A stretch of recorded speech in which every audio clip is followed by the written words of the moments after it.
La Iglesia Nueva Vida Pentecostal presenta su programa de reflexión de este día. Salmo 103 dice: bendice alma mía a Jehová, y bendiga todo mi ser su santo nombre. Bendice alma mía a Jehová, y no olvides ninguno de sus beneficios.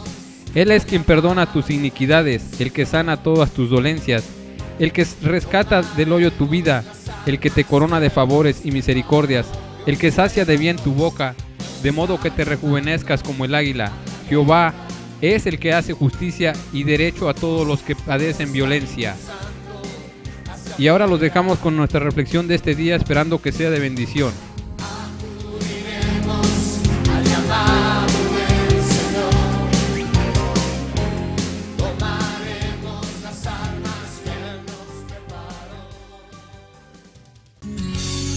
Hola querido, mira, en este y el siguiente estudio de esta serie vamos a revisar algunos puntos del libro de Oseas. El tema principal del libro de Oseas es la restauración de los caídos. Es un mensaje del amor de Dios al tratar con la rebeldía de la nación de Israel. Lo que me impresiona es que Dios ama a los caídos. No ama el pecado de los que caen, pero ama a los pecadores. Y en el libro de Oseas, Dios usó la figura de la esposa infiel, Gomer, para demostrar su firme e inmutable amor por la nación rebelde de Israel. Los capítulos 1 al 3 del libro de Oseas describen la vida familiar del profeta. Ahora, a partir del capítulo 4 hasta el 14, esos capítulos nos hablan del pecado de Israel. Nos hablan también de los juicios que vendrían para el pueblo por su rebeldía y de la restauración final. Vamos a empezar leyendo Oseas capítulo 1, versículo 1. Dice: palabra de Jehová que vino a Oseas, hijo de Beri, en días de Usías, Jotán, Acaz y Ezequías, reyes de Judá, y en días de Jeroboam, hijo de Joás, rey de Israel. Ahora, mi amigo, no me voy a detener mucho a hablar de los reyes ni de la historia de Israel en los tiempos de Oseas, porque creo que lo más importante es el mensaje espiritual que podemos sacar para nuestra vida. Pero el libro de Oseas se desarrolla durante su escrita, mayormente durante los reinados de Usías, Ezequías y Jeroboam II. Sabes, querido, aquellos tiempos fueron tiempos de prosperidad económica para Israel. Usías fue un rey, mas también fue un estratega militar. Había recuperado tierras perdidas por los gobernantes anteriores. Sabes, Usías fue un hombre rico. Y claro, si el rey era rico, la mayoría de sus súbditos también lo era. Mucha gente en esos días tenía dos casas, una para el invierno y otra para el verano. Eso lo vemos claro en el libro de Amós, capítulo 3, versículo 15. Dice: y heriré a la casa de invierno con la casa de verano, y las casas de marfil perecerán, y muchas casas serán arruinadas, dice Jehová. Bueno, parecía que todo iba bien para Israel. Sin embargo, los líderes habían errado espiritualmente y habían llevado al pueblo a la idolatría y a la infidelidad. Y fue justamente en esas circunstancias que Dios levantó a Oseas para mostrarle al pueblo su pecado, pero también para llamarlo de vuelta al arrepentimiento, al amor de Dios. Leamos ahora el versículo 2. Estamos estudiando el capítulo 1 del libro de Oseas. Dice así: el principio de la palabra de Jehová por medio de Oseas. Dijo Jehová a Oseas: ve, tómate a una mujer fornicaria, una esposa de prostitución e hijos de fornicación, porque la tierra fornica apartándose de Jehová. Sabes, mi amigo querido, el mensaje de los antiguos profetas era de cierta manera su propia vida. Sus vidas, las vidas de los profetas, ilustraban sus mensajes. Es importante entender esto al estudiar la vida de Oseas. Mira, Oseas profetizó primeramente para las 10 tribus apóstatas del norte, las tribus de Israel. ¿Qué pasaba con esas tribus? Mira, tan pronto como fue inaugurado ese reino, su primer rey instituyó un nuevo orden de adoración. Quiere decir, colocó becerros de oro y condujo a Israel a la idolatría. Así que Oseas fue llamado a profetizar para el reino del norte, y su vida, la vida del profeta, tendría que representar el mensaje de Dios a la rebelde e infiel Israel. La nación de Israel se vio reflejada en sí misma, en la vida de Oseas y en las cosas que le sucedieron al profeta. El relato bíblico dice que Oseas es llamado por Dios para casarse con una prostituta, una mujer que había sido mujer de muchos hombres. Mira, Gomer era un símbolo perfecto de la infiel nación de Israel. ¿Quiénes éramos nosotros, querido, antes de haber conocido a Jesús? ¿Cómo vivíamos? ¿A dónde nos habíamos ido? ¿No vivíamos también atrás de nuestros ídolos de barro, corriendo atrás de nuestras pasiones humanas, dándole importancia solamente a las cosas superficiales de este mundo?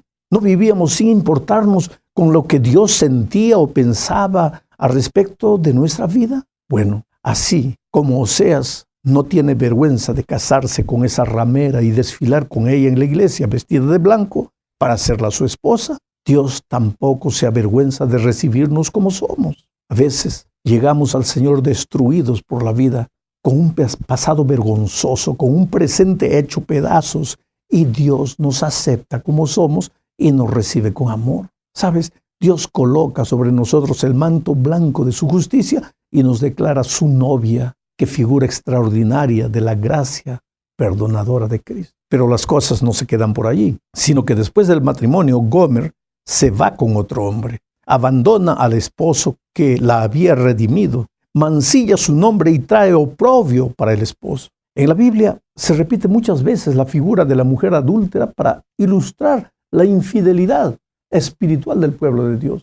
Mira, por ejemplo, lo que dice Jeremías capítulo 3, versículo 1. Dicho está, si alguno deja a su mujer y ésta se va de él y se junta a otro hombre, ¿volverá de nuevo a ella? ¿No será tal tierra del todo mancillada? Tú pues, que has fornicado con muchos amigos, ¿habrás de volver a mí? Dice Jehová. ¿Tú te das cuenta que en este versículo que acabo de leer, vemos que el amor de Dios por su pueblo se muestra no solo en el hecho de que nos acepta como somos cuando vamos a Él, sino en el hecho de que a pesar de nuestras infidelidades, Él está siempre dispuesto a recibirnos de vuelta. Leamos otro texto. Esta vez voy a leer Ezequiel capítulo 16, versículos 32 y 33. Mira lo que dice. Fuiste como la mujer adúltera que en lugar de su marido recibe a extraños. A todas las prostitutas les dan regalos, pero tú diste tus regalos a todos tus amantes. Les diste presentes para que de todas formas vinieran a ti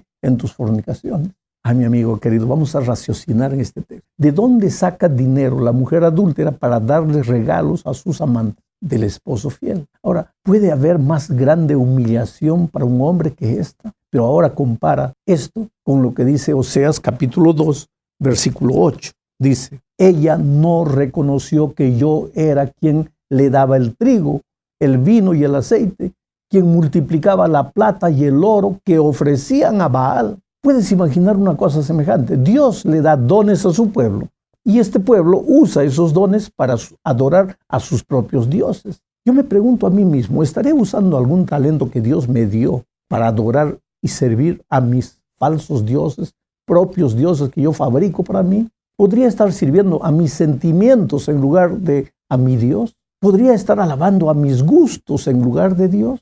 Sabes, este es un asunto para pensar y para pensar con mucha seriedad. Vamos ahora al capítulo 2. Este capítulo 2 para mí es el capítulo de la gracia. Vamos a pensar un poco. Mira, en el capítulo 1, la adúltera le da 3 hijos a Oseas. El primero se llama Jezreel, que significa Dios dispersa, Dios distribuye. La segunda es una hija llamada Ruama, que significa no amada. El último es un niño llamado Loami, que significa no eres mi pueblo. Los nombres de estos 3 hijos son mensajes de reprobación. Por causa de su pecado, Israel será dispersado. El amor de Dios no le servirá y dejará de ser el pueblo de Dios. Pero el mensaje del capítulo 2 es que si Israel se arrepiente, Dios cambiará los nombres de esos muchachos. No eres mi pueblo, se volverá mi pueblo. La no amada pasará a ser la amada. Esos nuevos nombres reflejan una nueva relación, la relación del perdón y de la restauración. Por eso Oseas es el profeta del amor y es el profeta de la gracia. Pero querido, no pienses que la gracia disminuye la importancia de la santidad. La Biblia declara que Dios es amor, pero al mismo tiempo dice que Dios es luz y que no hay tinieblas delante de Él porque Él es la luz. El amor de Dios es un amor santo, pero no es un sentimiento enfermizo que mima al pecador. El Señor desea que el pecador abandone su pecado porque el pecado lo destruye y no le permite ser feliz. En la cuarta parte de este estudio veremos los 3 pecados de Israel. destacados por Oseas. El primer pecado es el pecado de la idolatría. Dios habla a sus hijos y les dice que reprendan a su madre por la infidelidad. Israel era acusado de adorar a los dioses de las tierras vecinas, especialmente al dios de la lluvia, Baal. Cada vez que había problemas de sequía, en lugar de volverse a Dios en busca de ayuda, Israel se volvía hacia Baal, ofreciendo culto al dios pagano. Y los cultos a esos dioses paganos involucraban ritos sensuales de fertilidad. Y para eso había prostitutas y prostitutos. Quiere decir, la idolatría era símbolo de prostitución, tanto en el sentido literal como simbólico. El otro pecado de Israel era el pecado de la ingratitud. En vez de agradecer a Dios por los frutos de la tierra, ellos tomaban esos frutos y los ofrecían a los dioses ajenos. Dios les proveía la lluvia, pero ellos le daban el crédito a Baal. ¿Sabes? El pecado de la ingratitud es tan horrible cuanto el pecado de la idolatría. El tercer pecado de Israel era el pecado de la hipocresía. Eran fieles en la forma de sus ritos y las observancias, pero su corazón estaba lejos de Dios. Los servían con la boca. Cantaban bonito, palabras capaces de emocionar a cualquiera, pero en su corazón adoraban a los dioses ajenos. ¿Cómo es fácil, mi amigo querido, asistir a los cultos, cantar himnos llenos de emoción y sin embargo tener el corazón dominado por la complacencia propia? Eso es terrible y cada día necesito hacer un examen de mi propio corazón. La última parte de este estudio analiza la esencia del mensaje de Oseas. Mira, en hebreo Oseas significa Dios salva, Osheya, pero ese nombre está estrechamente relacionado en su raíz con Joshua y con Ishaya y finalmente con Jesús. O sea, el libro de Oseas es un libro de salvación. La Biblia, querido, es el libro de la salvación. Ni la Biblia ni el libro de Oseas son libros de condenación. Por favor, Dios no es un Dios de condenación. Dios es un Dios de salvación. Pero la salvación no es por obligación. Dios no puede salvar a nadie por la fuerza. El ser humano tiene que desear ser salvo y el arrepentimiento es justamente la expresión del deseo de salvación. Por eso, a lo largo del libro de Oseas, paralelo al tema de la salvación, corre el tema del arrepentimiento. No hay salvación sin arrepentimiento. Dios no nos salva en nuestros pecados, sino de nuestros pecados. Dios nos salva para santificación, para una vida nueva. Nos saca del reino de la muerte para hacernos andar en el reino de la vida, el reino de la salvación. Pero para entender este asunto es necesario conocer a Dios. Conocer acerca de Dios no es lo mismo que conocer a Dios. Conocer a Dios es un conocimiento personal. Y aquí terminamos en lo mismo. ¿Cómo se conoce a Dios? Conviviendo con Él. ¿Y cómo se convive con Dios? Orando todos los días, estudiando la palabra de Dios todos los días y llevando una persona a Jesús. Si tú te limitas a orar y estudiar la Biblia, tu vida espiritual, tu vida devocional, tu comunión con Dios está incompleta. Tienes que incluir el elemento testificación. Tienes que buscar una persona y traerla para Jesucristo.